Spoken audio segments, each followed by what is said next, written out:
दोस्तों इस केस से हमें ये सीख मिलती है, पति और उसके परिवार वालों को हिम्मत नहीं हारनी है, क्वैशिंग फाइल करने में हिचकिचाना बिल्कुल भी नहीं है। दूसरा पॉइंट, गारंटी कोई नहीं दे सकता भाई, कोर्ट के फैसले कोई प्रिडिक्ट नहीं कर सकता। क्वैशिंग सक्सेसफुल हो जाएगी तो बाकी केसों में भी फायदा मिलेगा। क्वैशिंग से सिर्फ केस खत्म नहीं होता है बल्कि एक साइकोलॉजिकल विक्ट्री भी मिलती है कि पत्नी की पार्टी के ऊपर मेंटल प्रेशर आता है, कोर्ट में उनका झूठ बेनकाब हो गया है। हर हस्बैंड को ये नहीं सोचना चाहिए कि उनकी क्वैशिंग नहीं होगी।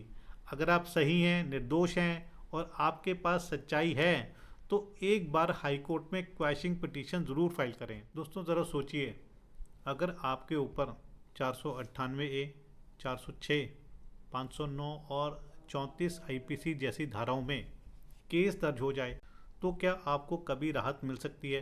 क्या हस्बैंड की तरफ से क्वैशिंग फाइल करने पर भी कोई उम्मीद रहती है? क्या कोर्ट सीधा पति को रिलीफ दे सकती है? तो दोस्तों आज के इस वीडियो में हम बात करेंगे दिल्ली हाई कोर्ट के एक ऐसे केस की जहां डायरेक्टली पति को रिलीफ मिला, यानी कि FIR और पूरी क्रिमिनल प्रोसीडिंग को कोर्ट ने क्वैश कर दिया, ख़त्म कर दिया।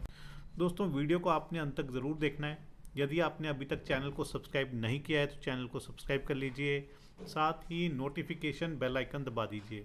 इन केस आपकी कोई भी लीगल समस्या है, लीगल प्रॉब्लम है तो वो आप मुझे भेज सकते हैं। यदि आप अर्जेंटली मुझसे बात करना चाहते हैं, अपने मैटर को डिस्कस करना चाहते हैं तो आप कॉल मी फॉर एप्लीकेशन का इस्तेमाल कर सकते हैं या ईमेल से मुझसे 1-to-1 सेशन की अपॉइंटमेंट भी ले सकते हैं। दोस्तों ज़्यादातर मामलों में क्या होता है कि जब पत्नी 498 का केस करती है तो पुलिस पूरा परिवार घसीट लेती है। पति, सास, ससुर, ननद, देवर सबके नाम FIR में डाल देती है। लेकिन जैसे जैसे इन्वेस्टिगेशन आगे बढ़ती है पुलिस अक्सर देखती है कि सास ससुर अलग रहते हैं, ननद शादीशुदा है, दूसरे शहर में रहती है, तो पुलिस उनके नाम हटा देती है और चार्जशीट सिर्फ पति के खिलाफ फाइल की जाती है। अब जब मामला सिर्फ पति के नाम पर रह जाता है तो ज़्यादातर यही सलाह दी जाती है कि भाई तुम मत जाओ क्वैशिंग के लिए, तुम्हारा केस तो चलेगा ही चलेगा, कोर्ट क्वैशिंग से मना कर देगा।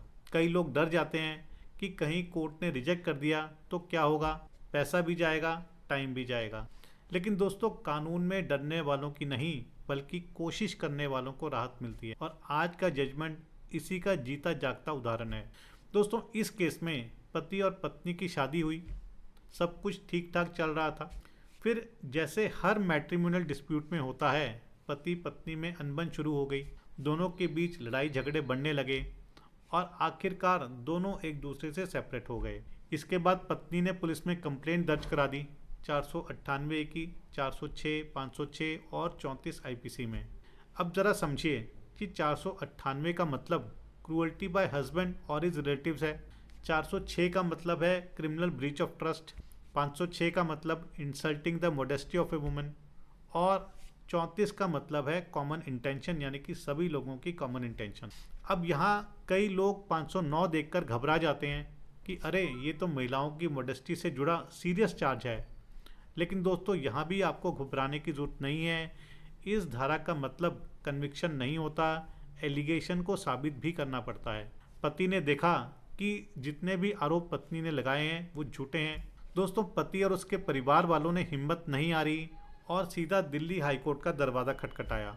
हाईकोर्ट के सामने उनका कहना था कि इस FIR में लगाए गए सारे के सारे आरोप वेग हैं, जनरल हैं और मेलाफाइड इंटेंशन से लगाए गए हैं। कोई भी स्पेसिफिक इंसिडेंट पत्नी ने नहीं बताया है, यानी कि पूरे केस में सिर्फ सामान्य और दोहराए गए आरोप हैं, यानी कि रिपीटिशन की गई है कि तंग किया गया, मारा गया, परेशान किया गया, लेकिन कब, कहाँ, कैसे इसका कोई भी जिक्र नहीं था, यानी कि कोई भी स्पेसिफिक डिटेल्स नहीं थी, सभी के सभी वेग एलिगेशन थे। दोस्तों हाई कोर्ट ने केस को बारीकी से देखा और 2 सुप्रीम कोर्ट के लैंडमार्क जजमेंट्स को रेफर किया।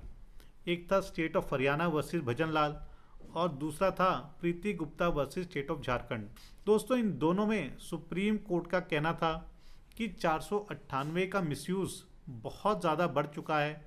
498 का इस्तेमाल जेन्युइन मामलों के साथ साथ बदले की भावना से भी किया जा रहा है। भजनलाल केस में तो ऑनरेबल सुप्रीम कोर्ट ने ये साफ कर दिया था कि अगर FIR में लगाए गए आरोप सिर्फ जनरल हैं, वेग हैं, तो ऐसे मामलों को ट्रायल में भेजना कानून का दुरुपयोग होगा। यानी कि ऐसे में पति या पति पर के परिवार वालों के खिलाफ ट्रायल नहीं चलना चाहिए। और प्रीति गुप्ता केस में ये कहा गया था कि पुलिस और कोर्ट को सतर्क रहना चाहिए ताकि मैट्रिमोनियल डिस्प्यूट्स को क्रिमिनल कलर ना दिया जाए, जो कि जान करके दिया जाता है। दोस्तों, इस केस में इन दोनों जजमेंट्स को ध्यान में रखते हुए दिल्ली हाईकोर्ट ने पाया कि पत्नी की एफआईआर में कोई भी स्पेसिफिक एलिगेशन नहीं है। पत्नी ने जितने भी एलिगेशन लगाए हैं उनमें कोई टाइम नहीं है, डेट नहीं है, कोई जो स्पेसिफिक डिटेल्स हैं इंसिडेंट की, ऐसा भी कोई जिक्र नहीं है। और जितने भी एलिगेशन हैं वो बहुत ही जनरल हैं और बढ़ा चढ़ा करके बताए गए हैं। ऐसे में हाई कोर्ट का कहना था कि क्रिमिनल लॉ का मिसयूज रोकना ये सिर्फ सरकार का काम नहीं है बल्कि कोर्ट की जिम्मेदारी भी है। और दोस्तों, हाई कोर्ट की लाइन इसलिए भी इम्पॉर्टेंट है क्योंकि जब कोर्ट खुद कहे कि 498 के मिसयूज को रोकना उनकी ड्यूटी है, तो फिर साफ संकेत हैं कि जेन्युइन हस्बैंड को अब न्याय मिल सकता है। और दोस्तों, इन सब रीजंस की वजह से हाई कोर्ट ने एफआईआर और उसके बाद की सारी प्रोसीडिंग्स को क्वैश करने के, ख़त्म करने के आदेश दिए, यानी कि पति को पूरी तरह से रिलीफ दिया। दोस्तों, इस केस से हमें ये सीख मिलती है, पहली बात कि पति और उसके परिवार वालों को हिम्मत नहीं हारनी है। अगर आप निर्दोष हो तो क्वैशिंग फाइल करने में हिचकिचाना बिल्कुल भी नहीं है। दूसरा पॉइंट, गारंटी कोई नहीं दे सकता। कई लोग पूछते हैं कि मेरी क्वैशिंग हो जाएगी क्या? भाई, कोर्ट के फैसले कोई प्रिडिक्ट नहीं कर सकता। ये डिपेंड करता है आपके केस के फैक्ट्स के ऊपर, एफआईआर में क्या एलिगेशन है, आपके लॉयर की रिप्रेजेंटेशन कैसी है और कौन सी बेंच के सामने आपका मामला गया है। तीसरा पॉइंट ये, क्वैशिंग सक्सेसफुल हो जाएगी तो बाकी केसों में भी फ़ायदा मिलेगा, क्योंकि डीवी 125 सीआरपीसी या डाइवोर्स केस में भी वाइफ के आरोप सेम ही होते हैं, कॉपी पेस्ट किए जाते हैं। जब कोर्ट ये कह देगी कि 498 के एलिगेशन वेग हैं, तो वही रीजनिंग बाकी केसों में भी आपका बचाव करेगी। चौथी बात ये कि क्वैशिंग से सिर्फ केस ख़त्म नहीं होता है बल्कि एक साइकोलॉजिकल विक्ट्री भी मिलती है पति और उसके परिवार वालों को। दूसरी पार्टी यानी कि पत्नी की पार्टी के ऊपर मेंटल प्रेशर आता है कि उनका केस कोर्ट में झूठा साबित हो गया है, कोर्ट में उनका झूठ बेनकाब हो गया है। हर हस्बैंड को ये नहीं सोचना चाहिए कि उनकी क्वैशिंग नहीं होगी। अगर आप सही हैं, निर्दोष हैं और आपके पास सच्चाई है तो एक बार हाई कोर्ट में क्वैशिंग पिटीशन ज़रूर फाइल करें। दोस्तों, इस केस की जजमेंट पर आपके क्या विचार हैं ज़रूर शेयर कीजिएगा। इस जजमेंट का लिंक मैं आपको डिस्क्रिप्शन में दे दूंगा, वहाँ जाकर के आप इसे डाउनलोड करके पढ़ सकते हैं, समझ सकते हैं और अपने केस के फैक्ट्स के अनुसार यूज़ भी कर सकते हैं। तो आशा करता हूँ कि आपको वीडियो पसंद आया होगा। यदि वीडियो पसंद आए तो वीडियो को लाइक और शेयर ज़रूर कीजिएगा। चैनल को सब्सक्राइब करना मत भूलिएगा। अगली बार मिलेंगे नए वीडियो में नए टॉपिक के साथ। तब तक के लिए धन्यवाद। जय हिंद।